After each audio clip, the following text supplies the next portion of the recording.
to an AWIC community conversation on how technology can solve the mental load with HearthDisplay. I am Lindsay Evans, your moderator for today, and I think the ideal customer for this product. I'm really excited to introduce you to the founders and to dive into this conversation. Thank you to everyone for tuning in and or watching the playback. As a mission-based organization, your engagement and support means so much. AWIT is short for Advancing Women in Tech. We are a nonprofit organization that accelerates careers and addresses diversity gaps in leadership. Mentorship and allyship are foundational to the work we do, and we are experts at mentoring and growing women in leadership roles in product and engineering at B2B companies. This includes roles including founders, women stepping into leadership roles for the first time, and senior women looking to scale their careers. So being able to host conversations like this, where we're amplifying women's voices, convening our global community, and providing resources and support to help elevate women is core to what we do. So just to dive kind of right in, today we are talking about the concept of the mental load, how it disproportionately affects women, and how technology can help redistribute the mental load more equitably. Again, I'm so excited to dive in. So I'd want to go ahead and talk about our three founders that we have here on the camera with us, their unique experiences and insights in building a hardware and software business. So first, just to give you a little bit more insight about HearthDisplay, they are on a mission to simplify modern family life and make parenting true teamwork. This is a female-founded, VC-backed seed stage company focused on easing the pain point of family management. They believe equal partnerships at home are the way forward for modern families and exist to build technology that gives everyone a role in managing it. I love that. They've been featured in TechCrunch, House Beautiful, and recently won a Live Beautiful Design Award, which if you are not familiar with HearthDisplay, I recommend that you go to hearthdisplay.com so that you can check out their product and see why they won the design award. So just to start with some intros, we have Mei Lingung, who is a startup veteran with 2 exits, multiple product launches, and has a broad set of operational experience under her belt. She has a background as a school teacher turned prop tech and manufacturing expert that demonstrates not only her ability to bring physical product to life, but also her ability to empathize with children's needs and behaviors. Next, we have Susie Harrison. She is an entrepreneur and early stage career growth expert who has focused her career on driving impact learning opportunities for kids and for family. Her background is in educational technology and gives unique insight into building engaging digital-first experiences for kids that are beneficial for learning development. Currently, as a co-founder of HearthDisplay, she leads their growth and marketing strategy and building a thriving community of parents who crave more positive and collaborative moments at home and in their communities. Her experience as a growth leader enables her to leverage her unique network of mom influencers, which we'll talk about, strategic partners, and deep marketing experts to help develop the Hearth's brand, audience, and revenue. And then lastly, Nathalie Stratton, who is a trilingual and a multidisciplinary product and design leader and entrepreneur. She is a first-generation immigrant born in Bogota, Colombia. And after working in the architecture field for years, she received her master's in architecture and design from the Parsons School of Design in New York City, where she realized that the design of future and technology lay in connecting physical and digital design. After working at a few early and late stage startups, she most recently spent time at Goldman Sachs leading product design at Marcus Invest. And she is very passionate about empowering girls and women in the STEM industries, and currently mentors women in the design at the Weizmann School of Design at the University of Pennsylvania, and mentors talented designers who are exploring transitions to product design and management, and also serves as the advisory board of Brightlings, which is an organization empowering the next generation of female storytellers. So this is a powerhouse group of women. I've taken up enough time talking, so I want to dive straight into the questions. Thank you all for taking the time to be with us. We're really excited to have you here. We're excited too. Thanks for having us. Yes, of course. So my first question is actually 2 parts, so you can split it up however you'd like. How did you 3 meet and decide to go into business together? And what inspired you to start this business? Yeah, totally. I can jump in on that. Yeah, we've known each other for a few years now prior to starting Hearth. Nathalie and I actually got to work together at Nutel and which is a WeWork competitor type company. And Susie and Nathalie had been volunteering together separately outside of that for several years. And I think when we had the idea for Hearth, it was just very clear that this partnership between the three of us was going to be really well suited for what we're building at Hearth as a hardware and software company focused on consumer problems. I think our backgrounds kind of uniquely came together, and it's been really great to build together just because of how clearly our lanes are separate from each other. And so, I think as a founder, thinking about co-founders and things like that, like the ability to have just trust and partnership, knowing that your partners that you're building with like fully own the things that they're vertical of the business, I think is like something that I can't recommend enough to anyone who's considering going on a founder journey. But just having that level of trust and like being able to go to bed every night knowing that your partners really have you covered and you can trust them as much as you trust yourself in their vertical, I think it's like made this journey so much more fun and so much easier than I know it can be, because starting a company is not easy. Yeah, well said. And the second part of your question, what made us want to start Hearth? One thing that all three of us had in common actually is that we are all first daughters of our families, and we had working moms with MBAs growing up. So, just the women in our lives are women that had really ambitious careers. And also, though, at home, they really played this archetype of like a superhero mom, which I think was very true for the generations before us of, women pursuing these careers, but that full load of running a household at home and like that being just a second full-time job really squarely fell on their shoulders and their shoulders alone. And so, the effort and heroics that needed to happen for our moms and our mom's generation just was very clear to us as a still continued problem today. And so when we look forward to our own families, we really wanted to see a different future available to us to be able to like pursue our careers and have tools that are actually supporting equity at home through technology. And so that's what inspired Hearth. And we really do believe that technology is something that can support and solve this problem for families. Yeah, that's as a working mom of three, I agree that there's still an issue, even having a partner who is very involved and a great partner. It still, if you are the primary parent, all of that load, and it's interesting because it's not just that physical load, the mental load that's unseen is so great. And so I love that you guys have created a technology that makes it more of a conversation. You have tactical solutions. So I saw some research before this call, a national survey of more than 2,000 moms. More than 1 in 3, so 33%, feel stressed or overwhelmed by the responsibilities as mom at least 5 days a week. More than 2/3, about 70%, admit to holding back their feelings and not telling their partner or the family that they're feeling stressed. And 61% feel that they have no one to turn to or to confide in. So I know that the topic of mental health is a tricky one and should be left up to an expert. And so setting that aside, what market research have you guys conducted to support the viability of your business idea?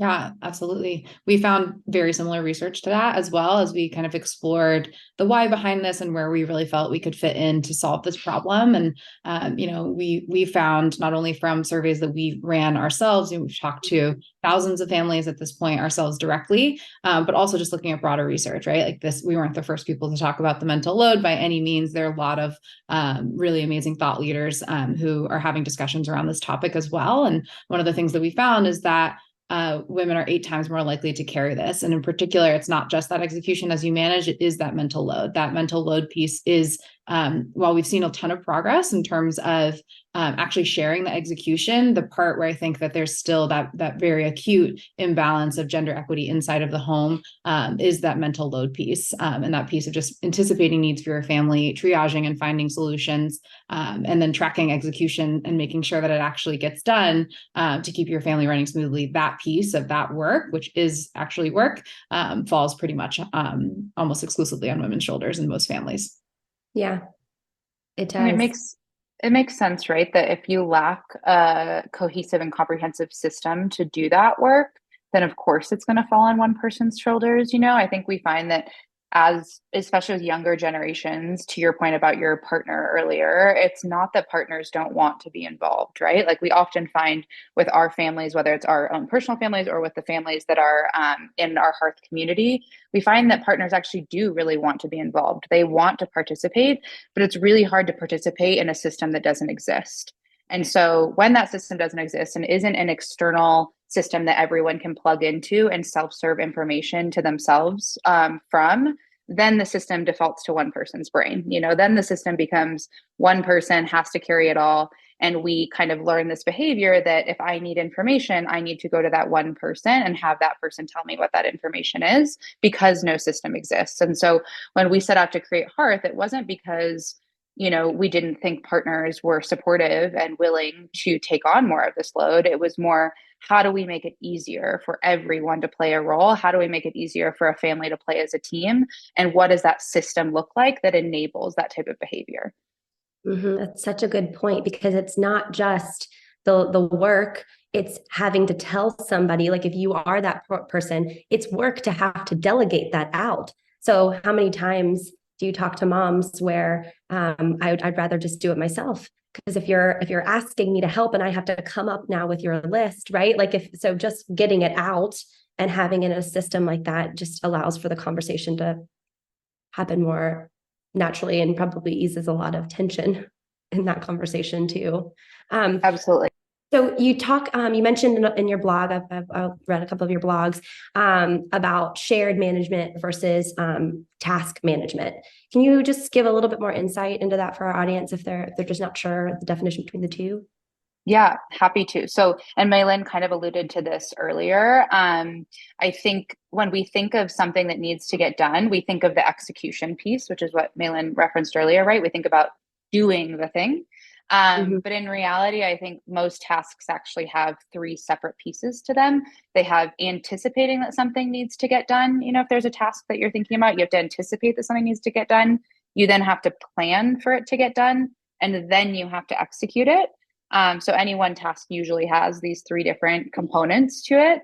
And what we find, as Maylin mentioned, is that when we talk about the execution piece, the third step, we actually do find that partners and family members in general, whether it's grandparents or nannies or kids, whatever that household looks like, those other people that are involved are helping with the execution piece. So one person unloads dishwasher, somebody takes out the trash. And so that piece can kind of feel equitable.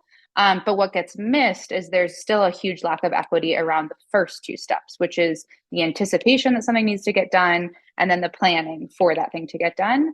And that's really that mental load piece. And so when we think about Hearth and building systems and features around household management and family organization, we're actually thinking about those two steps. Like, how can we make an impact on those first two steps to make the entire process more equitable, not just that last piece. And so when we say share management, not just tasks, that's what we mean, like sharing the burden of those first two pieces, not just the execution of the task itself. Which is a great segue into us talking a little bit about solving the gender gap in unpaid care work. So I was reading a little bit about how you referenced Diane Elson. So if you want to take over and talk a little bit about that, the 3 R's framework, and how you used that in your execution of HearthDisplay. Totally. Yeah. So the 3 R's that Diane Elson uses, which really was like a primary inspiration for how we went and executing our product, is the first R is just recognizing it as work. And her framework is actually calling for broader support from like on a governmental and systemic level. But I still think it applies at home. There's a lot of empathy that just comes from acknowledging this work between partners and between family members. And it's not exclusive between partners. It's also getting your kids involved in that process as well. So number one is just recognizing it. And we think, when we were deciding to do this, of course, particularly in the venture community, we were getting pushed, why hardware? Why does that matter? But to us, that visibility was so important to provide that recognition that this work is happening and try and provide visibility if there are imbalances that are happening there. The next R is to reduce that work. She references the washing machine as an example of technology coming in and actually alleviating some household labor for families. And we believe the same thing. What can we actually automate as a part of the mental load? What can we do through our technology, through our AI and machine learning to actually anticipate the needs of the family and actually start to predict some of those workflows? So we're able to see swim lessons on your calendar and say, does your son need to pack his swimsuit this morning during his morning routine, and automatically add that to have this predictive experience so that we can actually just alleviate some of that work that is being done. And then the third R is redistribute that labor. And so for us, again, that really comes down to the visibility of the technology and why we really believe that having something physical inside of the home. Another piece of insight that we found through our research is that 70% of families are still using an analog whiteboard or bulletin board inside of their home to manage this process. And I think that visibility for delegation and for participation for all family members, partners and kids included, was so critical for a successful tool. Our goal was not to be a smarter to-do list for this primary parent. It was actually to see that redistribution of the actual both execution and anticipation that happens inside of the family through visibility and an inclusive tool that includes all family members. So yeah, that's exactly the framework that we use to execute, and we still use and go back to as we're making product decisions for Hearth. As I am sitting at my desk in my office and looking at my whiteboard that we use, that we write on each week, and it is a family thing that we do, but because of where it hangs, I'm still the person. So even though I write up what's for dinner at night, I'm still going to get asked a couple times through the day, what's for dinner? And, and does it seem like a big deal? But those little mental tasks, they build up as you're trying to work on other things outside of the home throughout the day. So that's a really valid point. And also I heard something recently that was talking about how you kind of take down the patriarchy. How do we change some of these systems? And it was from a woman feminist who was talking about it starts within the home. It starts with your most personal relationships. So this in a way is kind of helping take down the patriarchy by spreading out those. You're doing it. So thank you. And that has a direct correlation to the workplace as well, right? Like, it's not just like, how do we address that at home? It's also that the gender pay gap primarily still exists. There's so much progress being made in terms of closing that at the entry point of men and women's careers when they start their career. But the point where it's still the most acute, and we still see that happens, is at parenthood. We penalize women at work more than we penalize fathers at work. And a lot of that has to do with this imbalance that happens at home, in which women have this obligation. Maybe it's social, maybe it's actual and literal at home there, but the obligation to go and do this second full-time job that they have at home is holding them back in their careers. And we're seeing less women in leadership, and we're seeing less promotions when women hit motherhood at the point of their career. So, I think there's, indirect and also direct ways that by solving this problem first at home, we can actually see equity inside and outside of the home.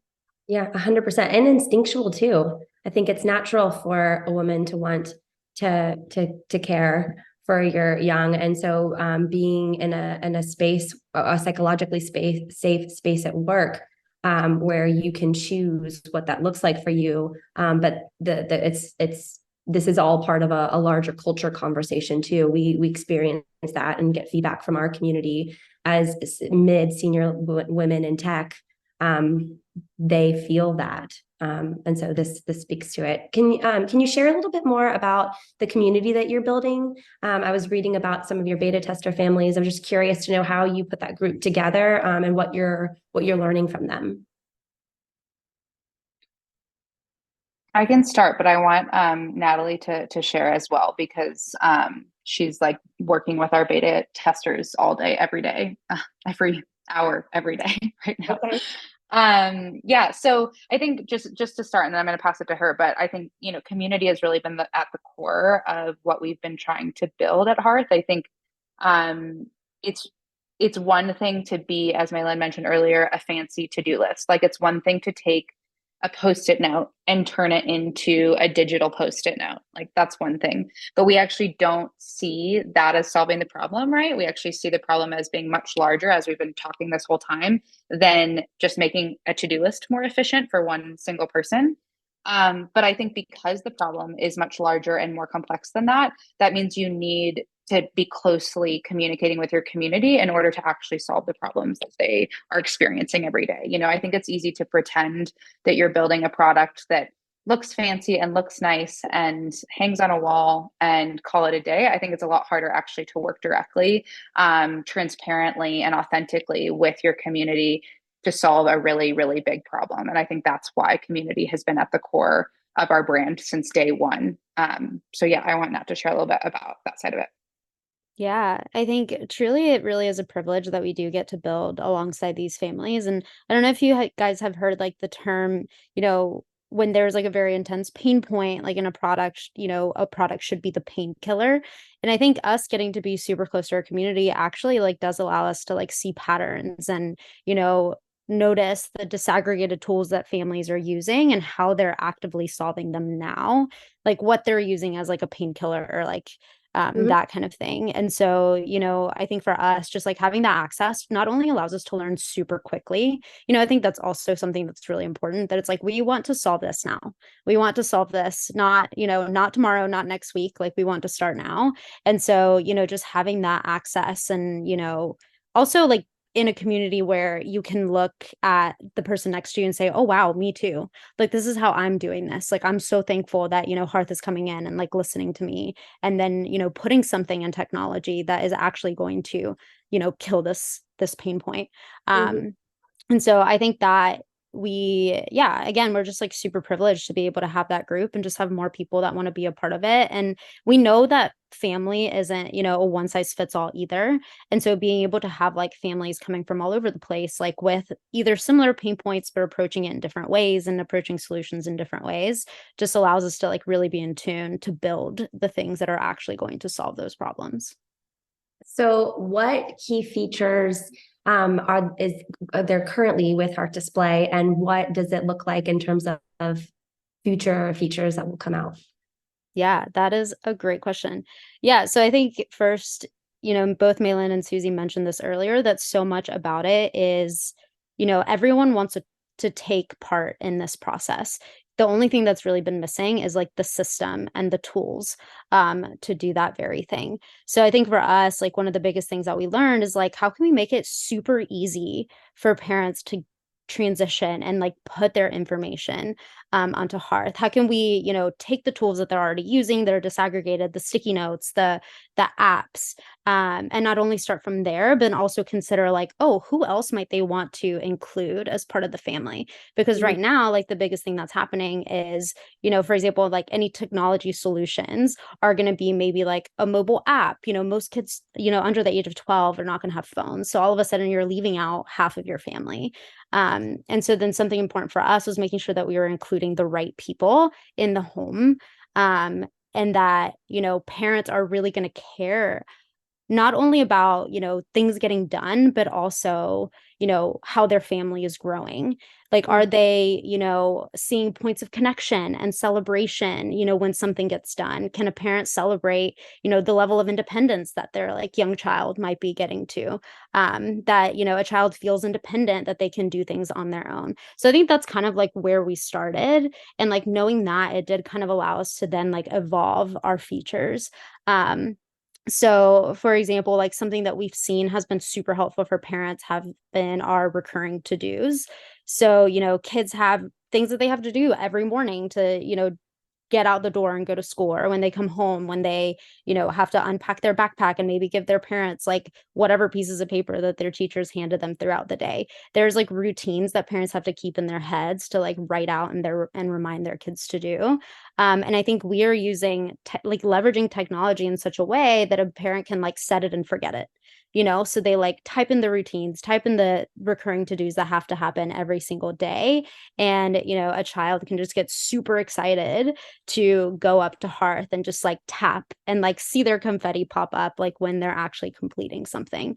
So that's something super special that we've already seen has had a huge impact that, parents can just, set it and forget it, type in those recurring to-dos, but then we're seeing just like an increase of completion and consistency and completion. So I would say that's just one of the many that we are, in progress and have put out in the world to test. And then, another one that has been, super important for us is because we are trying to help parents make that transition from disaggregated tools to like a central system. We have what we call our Hearth Helper, which is an automated assistant that you can take a picture of like paper schedules. You can just text events, and then those get immediately uploaded onto your Hearth display. So that like really alleviates the like writing that you have to do once a week. You have to remember like, okay, going from my Google to my whiteboard once a week. You can really just do it on the go.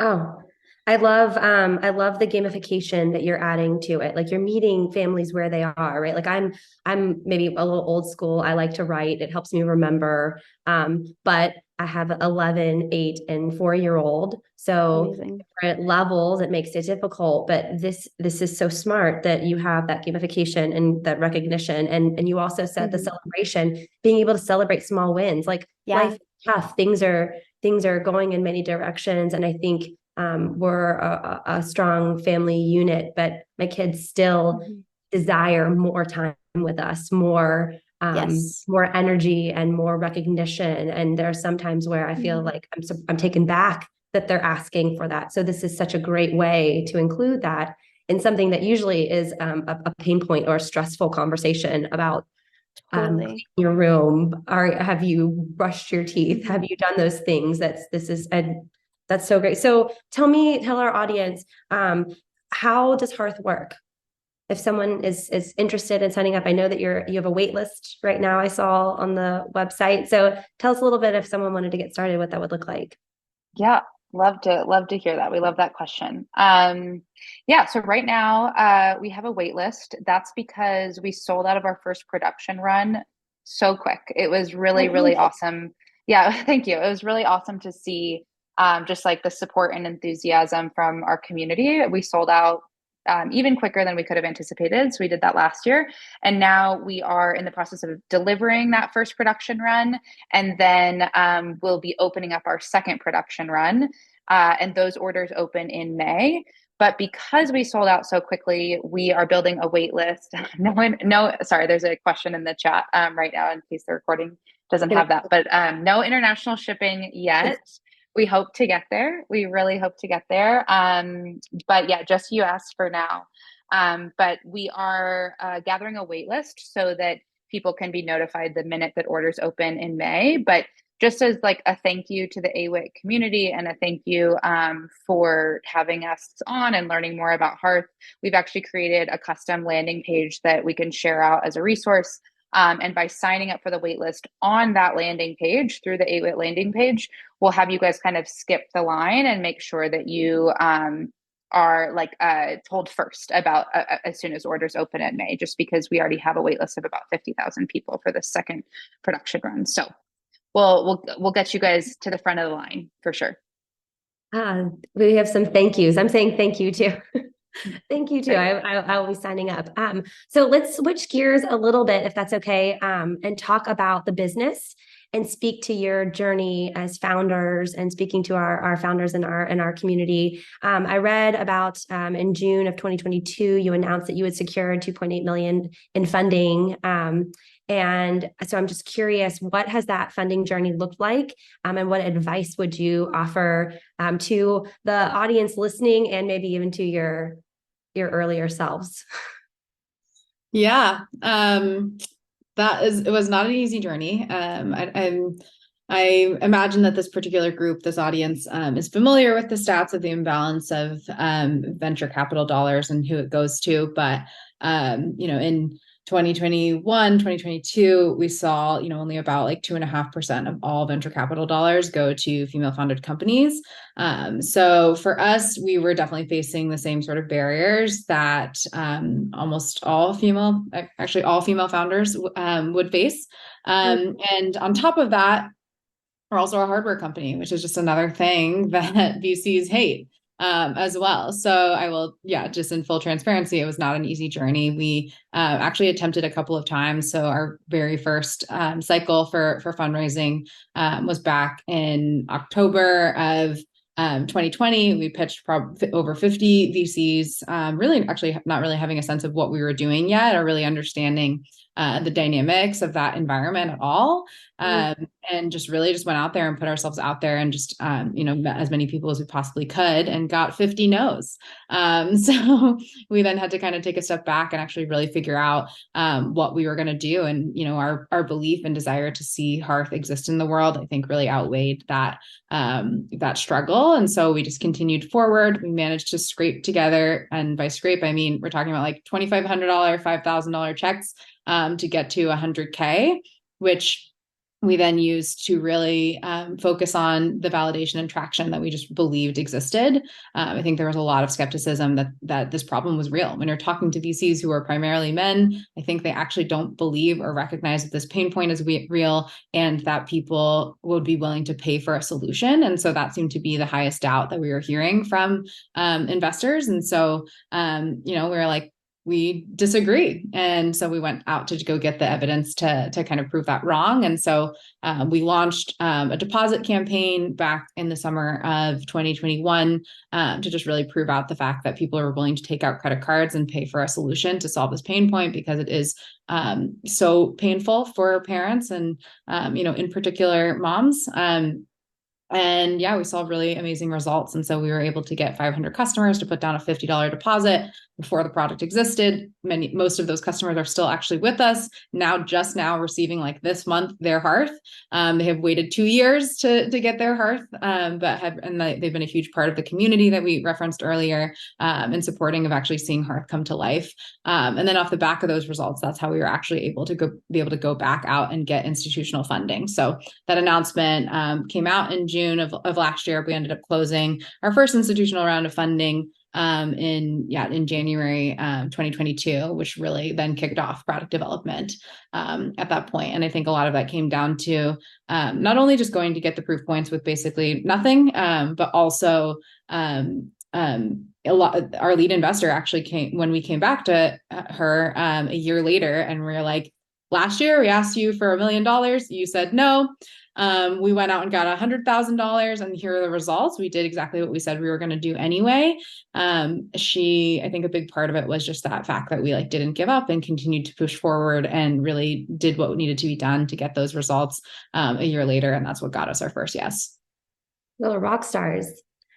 I'm so thankful that you're sharing. I think it's so important for all women, especially if you have the entrepreneur spirit and you're going out on your own and starting your own company, to understand that how important that perseverance. And if you truly believe in something, I was telling my 4-year-old this morning, we're going to fail all the time. We have to get comfortable with failing, because failing means that you're trying. So if you're trying at something that you really care about, right, that's why people then believed in you. You came back to someone who said no. How important. You can't just shut that down. You have to be willing to keep going. And I think this is a great founder conversation, because it's not just one, it's 3 of you, and being able to kind of share that burden and encourage each other along the way. Like you were talking about that support system, how important that is, no matter what you're doing, if you're just in your own company or whether you're a founder, having people around you who support you and can help push you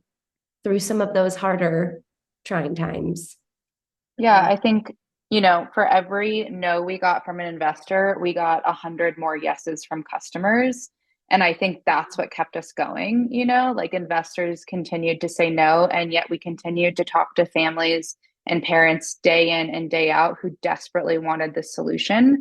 And that's where we knew, okay, there is a really real problem here that's worth solving. And honestly, I think it's a problem that, to your point earlier, that we were talking about at the very beginning of the call, everyone's always known that this problem existed to a certain extent, in the sense that like everyone knows that mom runs the household traditionally. Like that's a known quantity. But I think it's a new evolution of the conversation for people to actually want to solve that problem and to actually think that's a problem what we're solving. And so when we talk to families and our community today, I honestly think that they feel just like grateful that somebody is not only identifying the problem, but identifying that it's something worth solving and worth trying to tackle.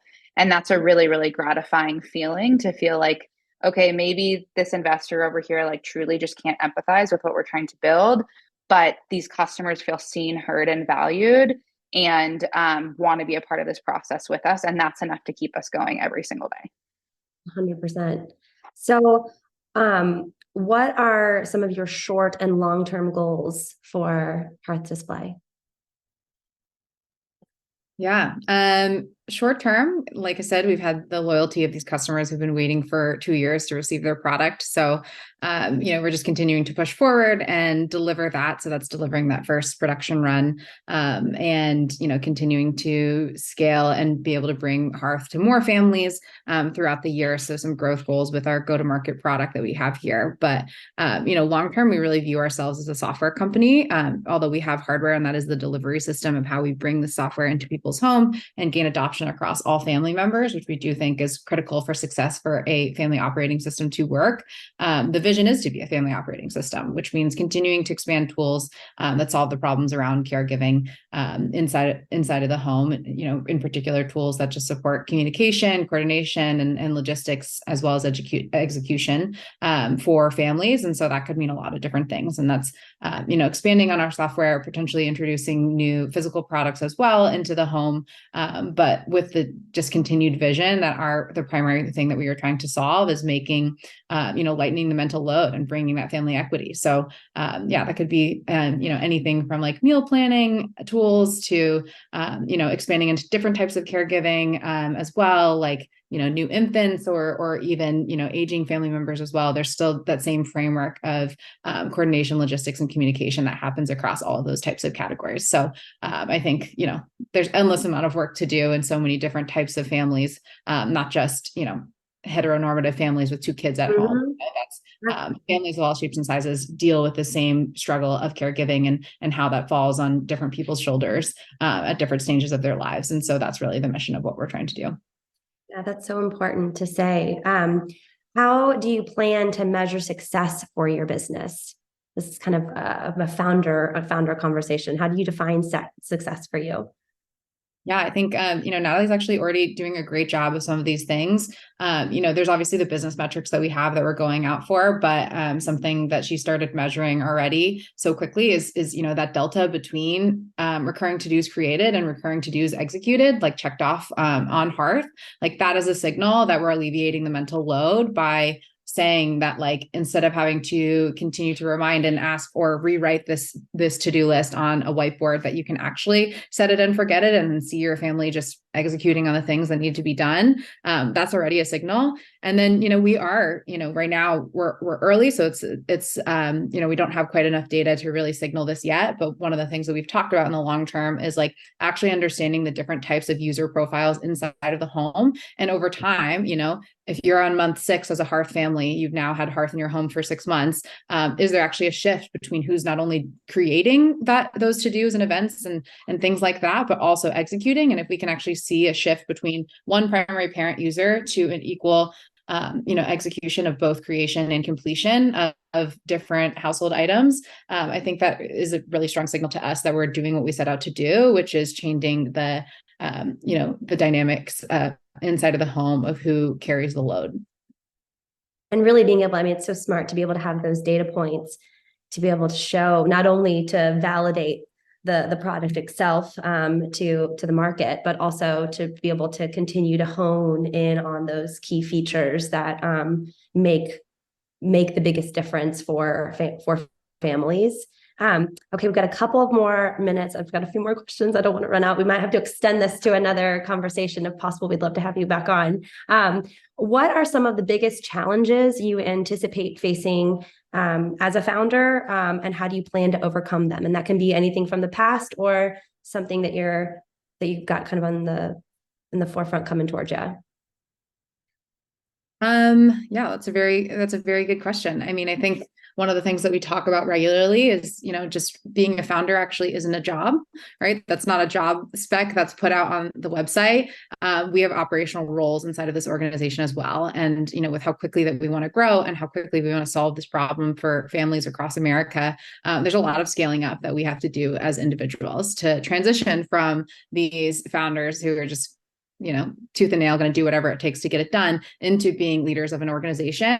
And that's something that we continue to grow in every single day. And it's probably going to be a challenge indefinitely for us as the business continues to grow. But it's really important for us. And we talk about it all the time amongst the three of us. And I think this is another amazing benefit of having multiple co-founders is that we're able to just share transparently with each other and just partner with each other, not only in building the business, but partnering with each other and continuing to grow into the seats that we need to fill to continue to push the organization forward. And so for us personally, I think that's probably what we would be looking forward to. I think more broadly in the business, there's just so many challenges and exciting problems to solve ahead as we continue to just expand our features in our software and in our hardware, as well as continuing to scale from a growth perspective of how can we reach more people and get more people on the Hearth platform. And those are going to have tons of exciting problems that we're going to face to get there.